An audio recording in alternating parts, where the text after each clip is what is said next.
নমস্কার, আমি সরাসরি বলছি। আগামীকাল তুলা রাশির জীবনে এমন কিছু ঘটতে চলেছে যা আপনি কল্পনাও করতে পারেন না। 2026 সালের 28শে আগস্ট, শুক্রবার। পঞ্জিকার পাতায় এই তারিখটা যেন রক্তাক্ত অক্ষরে লেখা। কারণ এই দিনে মিলিত হচ্ছে শ্রাবণ পূর্ণিমা, রাখি বন্ধন, চন্দ্রগ্রহণ আর শুক্রের স্বগৃহে অবস্থান, এমন এক মহাসংযোগ যা গত 100 বছরে মাত্র 4 বার হয়েছে। আমি পঞ্জিকার হিসাব মিলিয়ে দেখছি, আগামীকালের এই গ্রহণ পড়েছে মীন রাশিতে। আর তুলা রাশি থেকে মীন হল সপ্তম স্থান। জ্যোতিষশাস্ত্রের সবচেয়ে গূঢ় সূত্র বলে, সপ্তম স্থান যখন গ্রহণ দ্বারা আক্রান্ত হয়, তখন সেটা সম্পর্কের সমাধি হয়ে দাঁড়ায়। আপনার বিবাহ, আপনার প্রেম, আপনার ব্যবসায়িক অংশীদারিত্ব, আপনার শত্রু, সবকিছুই আসবে সামনে। আর সবচেয়ে বড় কথা, আপনার নিজের রাশির অধিপতি শুক্র রয়েছেন তুলা রাশিতেই। নিজের ঘরে বসে তিনি এই গ্রহণ দেখছেন। এর মানে হল, আপনার ভাগ্যের চাবিকাঠি সম্পূর্ণ আপনার হাতে। কিন্তু সেই চাবি ঘোরাবেন কিভাবে, সেটাই এখন সবচেয়ে বড় প্রশ্ন। আমি আজ আপনাদের আগামীকালের সেই গোপন সতর্কতাগুলো বলছি, যা শুধুমাত্র তুলা রাশির জন্য প্রযোজ্য। কারণ এই গ্রহণ তুলা রাশির ওপর এমন বিশেষ প্রভাব ফেলবে, যা অন্য কোনো রাশির ওপর পড়বে না। প্রথম সতর্কতা, সম্পর্কের ভিত্তি নড়ে যাবে। আগামীকাল চন্দ্রগ্রহণ আপনার সপ্তম স্থানে পড়ছে। সপ্তম স্থান মানে হল আপনার অন্য অর্ধেক। যে মানুষটার সঙ্গে আপনি জীবন কাটাচ্ছেন, যে মানুষটাকে আপনি সবচেয়ে বেশি ভালোবাসেন, সেই মানুষটার সঙ্গে আগামীকাল আপনার সম্পর্কের একটা বড় পরীক্ষা হবে। গ্রহণের সময় মানুষের মনের অন্ধকার দিকগুলো বেরিয়ে আসে। লুকানো অভিমান, চাপা রাগ, বলা হয়নি এমন কথা, সব বেরিয়ে আসবে।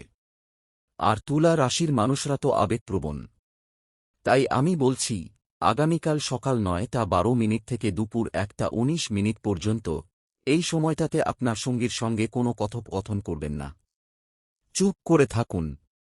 ফোন করবেন না, মেসেজ করবেন না, সামনে বসেও চুপ থাকুন। কারণ এই সময়ে বলা প্রতিটি কথা আপনার সম্পর্কের ভিত্তিতে আঘাত করতে পারে। দ্বিতীয় সতর্কতা, অর্থের প্রবাহ থেমে যাবে। আগামীকাল গ্রহণ আপনার একাদশ স্থানকেও প্রভাবিত করবে। একাদশ স্থান হল লাভের স্থান। এই সময়ে আপনার আয়ের উৎসগুলোতে বাধা আসতে পারে। কোনো বিল আসতে পারে যা আপনি আশা করেননি। কোনো ইনভেস্টমেন্ট লস হতে পারে। কোনো চাকরিজীবী হলে স্যালারি ডেলি হতে পারে। তাই আমি বলছি, আগামীকাল কোনো বড় আর্থিক সিদ্ধান্ত নেবেন না। চেক কাটবেন না, অনলাইন ট্রান্সফার করবেন না, কাউকে টাকা ধার দেবেন না।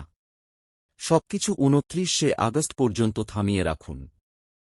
তৃতীয় সতর্কতা, স্বাস্থ্যে হঠাৎ পরিবর্তন আসতে পারে। তুলা রাশির মানুষদের কিডনি ও পেট খুব সংবেদনশীল। গ্রহণের সময় চন্দ্রের প্রভাবে শরীরের জলীয় অংশ প্রভাবিত হয়। তাই আগামীকাল ডিহাইড্রেশন হতে পারে, পেট খারাপ হতে পারে, কিডনিতে ইনফেকশন হতে পারে। তাই আমি বলছি, আগামীকাল প্রচুর জল পান করবেন। কিন্তু সেই জল যেন পরিষ্কার ও বিশুদ্ধ হয়। কলের জল না খেয়ে ফিল্টার করা বা বোতলজাত জল খান। আর কোনো অবস্থাতেই বাইরের খাবার খাবেন না। বিশেষ করে মাছ, মাংস, ডিম, এই ধরনের ভারী খাবার এড়িয়ে চলুন। চতুর্থ সতর্কতা, মানসিক অশান্তি বেড়ে যাবে। তুলা রাশির মানুষরা খুব শান্তিপ্রিয়। কিন্তু আগামীকাল গ্রহণের কারণে আপনার মনের মধ্যে তোড় বয়ে যাবে। হঠাৎ করে ভয় আসবে, হঠাৎ করে দুশ্চিন্তা আসবে, হঠাৎ করে ঘুম ভেঙে যাবে। এগুলো কিন্তু গ্রহণের স্বাভাবিক প্রভাব। তাই আমি বলছি, আগামীকাল সকালে ঘুম থেকে উঠেই ধ্যান করুন। 15 মিনিট চোখ বন্ধ করে বসে থাকুন। শ্বাস প্রশ্বাসের ওপর ফোকাস করুন। দেখবেন আপনার মন শান্ত হচ্ছে। পঞ্চম সতর্কতা, পরিবারে অশান্তি আসতে পারে। রাখি বন্ধনের দিন অশান্তি কোনোভাবেই কাম্য নয়। কিন্তু গ্রহণের কারণে ঘরের মানুষগুলো খিটখিটে হয়ে যেতে পারে। সামান্য কথায় ঝগড়া শুরু হতে পারে। তাই আমি বলছি, আগামীকাল পরিবারের সবার সঙ্গে মিষ্টি করে কথা বলুন। ছোটখাটো বিষয়ে ইগো করবেন না। কারো কথায় আঘাত পেলে চুপ করে থাকুন। কারণ গ্রহণের পর সবকিছু ঠিক হয়ে যাবে। এবার আসি এই বিপদগুলো থেকে বাঁচার উপায়। আমি আপনাদের 5টি বিশেষ টোটকা দিচ্ছি। এই টোটকাগুলো যদি আগামীকাল সকাল ৯:১২ আগে করেন তাহলে গ্রহণের কোনো প্রভাব আপনাকে স্পর্শ করবে না। প্রথম টোটকা, গঙ্গাজল দিয়ে স্নান করুন। আগামীকাল সকালে ঘুম থেকে উঠে প্রথম কাজ হল গঙ্গাজল দিয়ে স্নান করা। যদি গঙ্গাজল না থাকে তাহলে একটু গরুর দুধ জলে মিশিয়ে স্নান করুন। এরপর পরিষ্কার সাদা পোশাক পরুন। কারণ সাদা হল শুক্রের রং, আর শুক্র আপনার রাশির অধিপতি। দ্বিতীয় টোটকা, শুক্র মন্ত্র জপ করুন। আগামীকাল সকাল ৭টার আগে ১০৮ বার ও শ্রীং শ্রীং শ্রীং শুক্রায় নমঃ মন্ত্রটি জপ করুন। এই মন্ত্র আপনাকে শুক্রের কৃপা দেবে, আর শুক্রের কৃপা পেলে গ্রহণ আপনার ক্ষতি করতে পারবে না। তৃতীয় টোটকা, তুলসী পাতা দিয়ে বিষ্ণু পূজা করুন। তুলসী হল বিষ্ণুপ্রিয়া। আগামীকাল তুলসী পাতা দিয়ে বিষ্ণুর নাম জপ করুন। ও নমো নারায়ণায় মন্ত্রটি ১০৮ বার জপ করুন। বিষ্ণু পালনকর্তা, তিনি আপনাকে রক্ষা করবেন। চতুর্থ টোটকা, দান করুন। আগামীকাল সকালে কোনো গরিবকে অন্ন দান করুন। যদি অন্ন না পারেন তাহলে এক মুঠো চাল বা একটি ফল দান করুন। গ্রহণের সময় দান করলে পুণ্য কোটি গুণ বেড়ে যায়। পঞ্চম টোটকা, প্রদীপ জ্বালান। আগামীকাল রাতে ঘুমানোর আগে একটি প্রদীপ জ্বালিয়ে রাখুন। এই প্রদীপ আপনার ঘরের অন্ধকার দূর করবে, গ্রহের অন্ধকার দূর করবে, আর আপনার মনের অন্ধকারও দূর করবে। এবার আমি আপনাদের সেই সময়গুলো বলছি যেগুলো তুলা রাশির জন্য অমৃত বা বিষ দুটোই হতে পারে। সকাল ৫:২১ থেকে ৭:৪৫, সুবর্ণ সময়। এই সময়ে সূর্য ওঠে আর শুক্র তাঁর সবচেয়ে উজ্জ্বল অবস্থানে থাকেন। এই সময় তুলা রাশির মানুষরা যদি কোনো গুরুত্বপূর্ণ কাজ শুরু করেন তাহলে সেটা সফল হয়। কোনো মিটিং থাকলে এই সময় রাখুন, কোনো ইন্টারভিউ থাকলে এই সময় দিন, কোনো নতুন প্রকল্প শুরু করতে চাইলে এই সময় শুরু করুন। সকাল ৭:৪৫ থেকে ৯:১২, সতর্কতা সময়। গ্রহণ স্পর্শ করবে চাঁদকে। এই সময় আপনার মনের মধ্যে অশান্তি তৈরি হতে পারে। তাই এই সময় কোনো গুরুত্বপূর্ণ সিদ্ধান্ত নেবেন না। চুপ করে বসে থাকুন। মন্ত্র জপ করুন। সকাল ৯:১২ থেকে ১১:৫৭, নিষিদ্ধ সময়। পূর্ণ গ্রহণ। এই সময়ে তুলা রাশির মানুষদের ঘরের বাইরে বের হওয়া উচিত নয়। খাওয়া দাওয়া করবেন না, ঘুমাবেন না, প্রার্থনা করুন, ধ্যান করুন, আর যদি পারেন গীতা বা রামায়ণ পড়ুন। সকাল ১১:৫৭ থেকে দুপুর ১:১৯, সূতককাল। গ্রহণ শেষ হবে কিন্তু তার প্রভাব থাকবে। এই সময় অন্ন দান করুন। মন্দিরে প্রদীপ জ্বালান। আর যদি কোনো ভুল করে থাকেন তাহলে ক্ষমা প্রার্থনা করুন। দুপুর ১:১৯ থেকে বিকেল ৩:৪৮, বিশ্রাম সময়। শরীর দুর্বল হয়ে পড়েছে, তাই বিশ্রাম নিন। একটু ঘুমান অথবা হালকা কিছু খান, যেমন দুধ, ফল, স্যুপ। সন্ধ্যা ৬:০৪ থেকে রাত ৮:১৫, প্রদীপ সময়। সূর্যাস্তের সময় প্রদীপ জ্বালান। এই প্রদীপ আপনার জীবনে আলো নিয়ে আসবে, আর সেই আলোতে অন্ধকার দূর হবে। রাত ১০:২৮ থেকে ১১:১৪, মাহেন্দ্রযোগ। এই সময়টা অত্যন্ত শুভ। এই সময়ে আপনি যদি ঈশ্বরের নাম নেন, প্রার্থনা করেন বা ধ্যান করেন তাহলে আপনার জীবনের সব সমস্যার সমাধান হয়ে যাবে। এবার আসি বিশেষ মন্ত্রের কথা। আমি আপনাদের ৪টি মন্ত্র দিচ্ছি। এই মন্ত্রগুলো আগামীকাল বিভিন্ন সময়ে জপ করবেন। আর মনে রাখবেন, মন্ত্র জপের সময় শুদ্ধ হতে হবে। স্নান করতে হবে, পরিষ্কার পোশাক পরতে হবে, আর পূর্ব দিকে মুখ করে বসতে হবে। প্রথম মন্ত্র, সকাল ৫:২১ থেকে ৭:৪৫ মধ্যে। ও শ্রীং শ্রীং শ্রীং শুক্রায় নমঃ ১০৮ বার। এই মন্ত্র শুক্রদেবকে তুষ্ট করে। দ্বিতীয় মন্ত্র, সকাল ৭:৪৫ থেকে ৯:১২ মধ্যে। ও চন্দ্রায় নমঃ ১০৮ বার। এই মন্ত্র চন্দ্রদেবকে শান্ত করে। তৃতীয় মন্ত্র, সকাল ৯:১২ থেকে ১১:৫৭ মধ্যে। ও রাহবে নমঃ ১০৮ বার। এই মন্ত্র রাহুকে শান্ত করে। চতুর্থ মন্ত্র, সকাল 11:57 থেকে দুপুর 1:19 মধ্যে।